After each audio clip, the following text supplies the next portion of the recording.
2014 నుంచి దాదాపుగా 2024 వరకు చంద్రశేఖరరావు గారు 10 సంవత్సరాలు తెలంగాణ రాష్ట్రానికి ముఖ్యమంత్రిగా ఉన్నాడు. హరీష్ రావు గారు మంత్రిగా ఉన్నారు. తారక రామారావు గారు మంత్రిగా ఉన్నారు. నరేంద్ర మోడీ గారు దేశంలో ప్రధానమంత్రిగా ఇవాళకి 12 సంవత్సరాలు అయ్యింది. నేను అడుగుతున్న ఈడికొచ్చిన మిత్రులను, ఈడికొచ్చిన వాళ్ళనే కాదు, ఈ సమావేశాన్ని చూస్తున్న వాళ్ళను, బీఆర్ఎస్ బీజేపీలను కూడా గుండెల మీద చెయ్యి పెట్టుకొని ప్రశాంతంగా ఆలోచన చేసి మీ మనస్సాక్షిని అడగండి. తెలంగాణ రాష్ట్రంలో ప్రజాపాలన ఇందిరమ్మ ప్రభుత్వం ఏర్పడ్డ తర్వాత 25,50,000 మంది రైతులకు 21,000 కోట్ల రూపాయలు మొదటి సంవత్సరంలోనే రుణమాఫీ జరిగిందా లేదా? మీ గుండెను అడగండి, మీ మనసును అడగండి. ఇవాళ ఆ రైతులను బయటికి వచ్చి మాట్లాడమని నేను అడుగుతున్నా.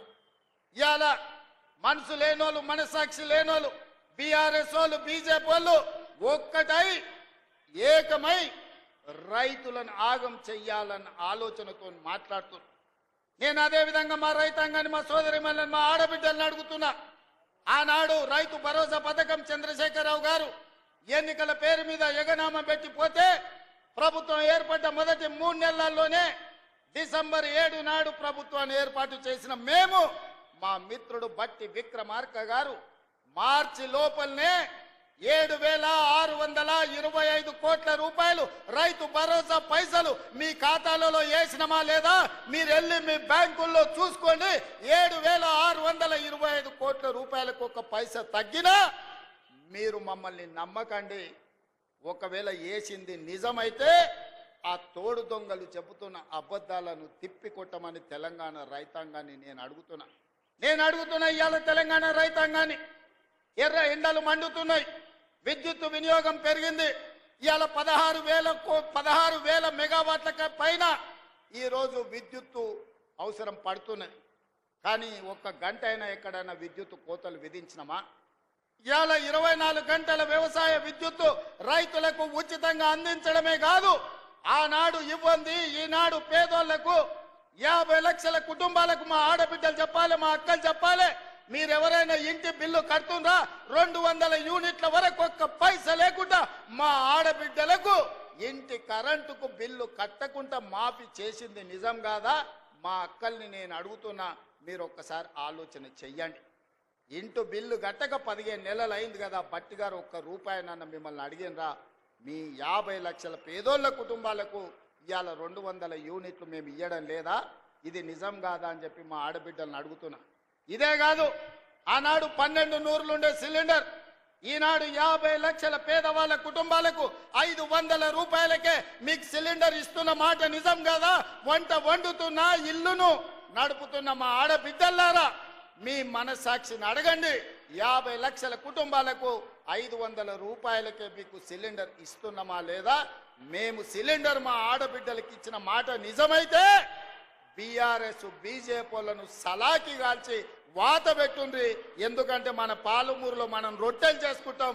రొట్టెలు కాల్చేటప్పుడు సలాకి కూడా ఎర్ర కాల్చి వచ్చినోని చేయి జాపమని చెప్పి చేతి మీద వాతలు పెట్టుండ్రి బీఆర్ఎస్ బీజేపీలను అని చెప్పి మా అక్కలను నేను అడుగుతున్నా, మా ఆడబిడ్డలు నేను అడుగుతున్నా.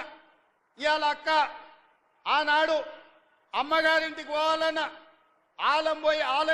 ఆలయానికి పోయి అమ్మవారిని దర్శించుకోవాలన్నా ఇంటి ఆయన బస్సు కిరాయిస్తే పోయినట్టు, లేకపోతే లేనట్టు. నేను అడుగుతున్నా మా అక్కల్ని, అమ్మ ఇంటి ఆయన పనిపోతే మీరు బస్సు ఎక్కి అమ్మగారింటికి పోతే ఒక్క పైసాన్ని అడుగుతుర్రా ఎవరైనా? ఇవాళ మీ ఏ ఆలయమైనా, అది యాదగిరి గుట్టైనా, లేకపోతే మన కురుమూర్తి జాతరైనా, లేకపోతే మన గద్వాల్లో జరుగుతున్న జాతరైనా, లేకపోతే రాజనగరం జాతరైనా, ఏ జాతరకు పోయినా, ఎక్కడికి పోయినా, ఏ గుడికి పోయినా, భద్రాచలం పోయినా మా ఆడబిడ్డలను ఒక్క పైసా అడగకుండా ఆర్టీసీ బస్సుల్లో ఉచితంగా ప్రయాణం జరుగుతుందా లేదా? ఉచిత బస్సు ప్రయాణం చేసిన మా ఆడబిడ్డలు ఇక్కడ ఉంటే మీరందరూ చెయ్యెత్తి ఒక్క పైసా లేకుండా మేము బస్సులో ప్రయాణం చేసినామని మీరు ఆ బీఆర్ఎస్ బీజేపీలకు గుణపాఠం చెప్పండి.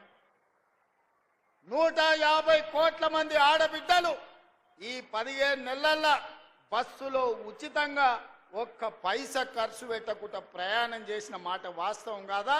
దీనికి మా బట్టి విక్రమార్క గారు 4,500 కోట్ల రూపాయలు ఆర్టీసీకి ఇచ్చిన మాట నిజం కాదా? ఇదే కాదు, మా ఆడబిడ్డల స్వయం సహాయక సంఘాలు, ఆనాడు పివి నరసింహారావు గారు మొదలుపెట్టిన సంఘాలు చంద్రశేఖరరావు వచ్చినప్పుడు గ్రహణం పట్టినాయి. సూర్యగ్రహణం చంద్రగ్రహణం బట్టి ఎట్లా కనిపించుకుంటా పోతాయో ఈ చంద్రగ్రహణం బట్టి మా సంఘాలను మా ఆడబిడ్డలను నిర్వీర్యం చేసిన మాట నిజం కాదా? సున్నా వడ్డీ కానీ పావులా వడ్డీ కానీ మీ బ్యాంకు లింకేజ్ కానీ ఆనాడు చంద్రశేఖరరావు ఎప్పుడన్నా ఇచ్చిండా? మరి ఇవాళ నేను మా సీతక్కమ్మ భట్టి గారు 1,000 కోట్ల రూపాయలు సంఘాలకు ఇచ్చి మీ లింకేజీలు ఇచ్చి ఇవాళ మిమ్మల్ని అభివృద్ధి పదం వైపు నడిపిస్తున్న మాట నిజం కాదా? ఇవాళ 1,000 కోట్ల రూపాయలు ఈ వనపర్తి సాక్షిగా మా ఆడబిడ్డలకి ఇచ్చిన మాట నిజం కాదా? ఎవరన్నా అబద్ధం చెప్పచ్చు, ఇంటాయన సాయంత్రం వేస్తే మర్చిపోవచ్చు, కానీ మా అక్కలు మర్చిపోతారా, మా ఆడబిడ్డలు మర్చిపోతారా అని నేను అడుగుతున్నా. ఇవాళ మా అక్కలకు మా సంఘాలు నిర్వీర్యం అవుతుంటే మా అధికారులను మా సీతక్కను పెట్టి సమీక్షించి ఇవాళ రాష్ట్రంలో 67 లక్షల మంది ఆడబిడ్డలను సంఘాలలో సభ్యులను చేసి రేపటి దినం 1 కోటి మందిని సంఘాలలో సభ్యులుగా చేసి మా ఆడబిడ్డల్ని కోటీశ్వరులను చేయాలని రోజుకు 24 గంటలు నేను కష్టపడుతుంటే బీఆర్ఎస్ వాడు బీజేపీ వాడు వచ్చి బండలు తీసుకొని కొడుతురు. మా ఆడబిడ్డలు నిలదొక్కుంటే ఆడబిడ్డలు ఆశీర్వదిస్తే రాబోయే 15-20 ఏళ్ళు రేవంత్ రెడ్డి ముఖ్యమంత్రిగా కాంగ్రెస్ పార్టీ అధికారంలో ఉంటే మా బతుకు బస్టాండ్ అవుతుంది, వనపర్తి బస్టాండ్లో బిచ్చం ఎత్తుకొని బతకాల్సి వస్తుందని బీఆర్ఎస్ వాళ్ళు బీజేపీ వాళ్ళు అబద్ధాలు చెప్తున్నారు. అందుకే ఇవాళ మా అక్కల్ని అడుగుతున్నా, మీ సంఘాలను ఆదుకునే బాధ్యత నాది కాదా?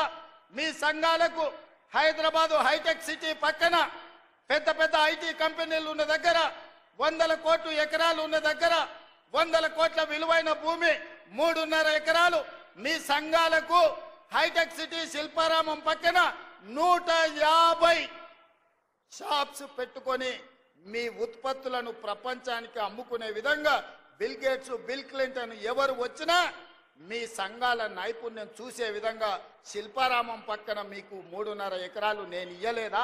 నిజం కాదా? మా ఆడబిడ్డలు నేను అడుగుతున్నా. ఎన్నడైనా మీరు ఊహించరా? విప్రో, ఇన్ఫోసిస్, మైక్రోసాఫ్ట్ లాంటి పెద్ద పెద్ద ప్రపంచ దిగ్గజాలైన పరిశ్రమల పక్కన 3.5 ఎకరాలు మా బిడ్డలకు ఇచ్చి మా ఆడబిడ్డలు ఆత్మ గౌరవంతో అదాని అంబానీలతో పోటీ పడే విధంగా మీకాడ 3.5 ఎకరాలు ఇచ్చి 150 షాపులు పెట్టి మీరు చేసే ఉత్పత్తులను ప్రపంచానికి ఎగుమతి చేసే విధంగా అనుమతి ఇవ్వలేదా అని మా ఆడబిడ్డలను అడుగుతున్నా. అంతెందుకు, ఒకనాడు సోలారు విద్యుత్ అంటే అదాని అంబానీలు పెట్టుబడులు అన్నారు. నేను ఇవాళ మా బట్టి విక్రమార్క గారి సహకారంతో సోలారు విద్యుత్ అదాని అంబానీలు కాదు, మా ఆడబిడ్డలు కూడా ఉత్పత్తి చేస్తారని 1000 మెగావాట్ల ప్రాజెక్టులు మా ఆడబిడ్డలతో ఒప్పందం చేసి మిమ్మల్ని పారిశ్రామికవేత్తలుగా మార్చిన మాట నిజం కాదా? ఒకవేళ నిజం అయితే బీఆర్ఎస్ బీజేపీలకు బుద్ధి చెప్పండి అని నేను అడుగుతున్నా. అంతెందుకు, ఆర్టీసీ బస్సులు పెద్ద పెద్ద కంపెనీలు కిరాయికి పెట్టుకునేది, కానీ ఇవాళ ఈ ఆర్టీసీ బస్సులు 1000 బస్సులు మా ఆడబిడ్డలు కొని ఆర్టీసీకి కిరాయికి పెట్టి 1000 బస్సుల యజమానులను మా ఆడబిడ్డల్ని చేసిన మాట నిజం కాదా? ఇవాళ 1000 బస్సుల యజమానులుగా మారిన మీరు పెట్టిన బస్సుల్లో, మీరు కొన్న బస్సుల్లో మీ ఆడబిడ్డలు మీ పిల్లలు చదువుకోవడానికి ఉచితంగా వెళ్తుంటే ఇవాళ మీకు గౌరవం పెరిగిందా తగ్గిందా? ఆనాడు కేసీఆర్ ఉన్నప్పుడు ఇంటాయన మందు దాగొచ్చి కొడుతున్నప్పుడు ఎట్లుండే, ఇవాళ మీ సోదరుడు రేవంత్ రెడ్డి వచ్చిన తర్వాత మీ వ్యాపారాలు పెరిగిన తర్వాత మీ గౌరవం పెరిగిందా లేదా ఒక్కసారి ఆలోచన చేయండి అని మా అక్కల్ని అడుగుతున్నా. ఇవాళ నేను ఒకనాడు పాఠశాలల్లో బట్టలు కుట్టాలంటే చంద్రశేఖరరావు పెద్ద పెద్ద కంపెనీలకు ఇచ్చి కమిషన్లు మెక్కిండు. ఇవాళ ప్రభుత్వ పాఠశాలల్లో హాస్టళ్లలో ఆడపిల్లలకు మగపిల్లలకు 1,30,00,000 జతలు బట్టలు, ప్రతి జతకు 75 రూపాయలు కుట్టుగూళ్ళు ఇచ్చి ఈ రోజు మీకు 10,000 మిషన్లు మైనారిటీ కార్పొరేషన్ ద్వారా ఇచ్చి ఈ రోజు పాఠశాల పిల్లలు మొదటి రోజే బట్టలు కుట్టించే వ్యాపారం మీకు నేను ఇచ్చినా లేదా? ఇవాళ మా అక్కల్ని ఆలోచన చేయమని నేను అడుగుతున్నా. ఇవాళ పాఠశాలల నిర్వహణ అమ్మ ఆదర్శ పాఠశాల పేరు మీద పాఠశాలలు మీ పేదోళ్ళ పిల్లలు మీ పిల్లలు ఏ పాఠశాలలు అయితే చదువుతున్నారో ఆ పాఠశాలలు నిర్వహించే బాధ్యత మా ఆడబిడ్డలకు అమ్మ ఆదర్శ పాఠశాల ఇచ్చింది నిజం కాదా అని మా ఆడబిడ్డలు నేను అడుగుతున్నా.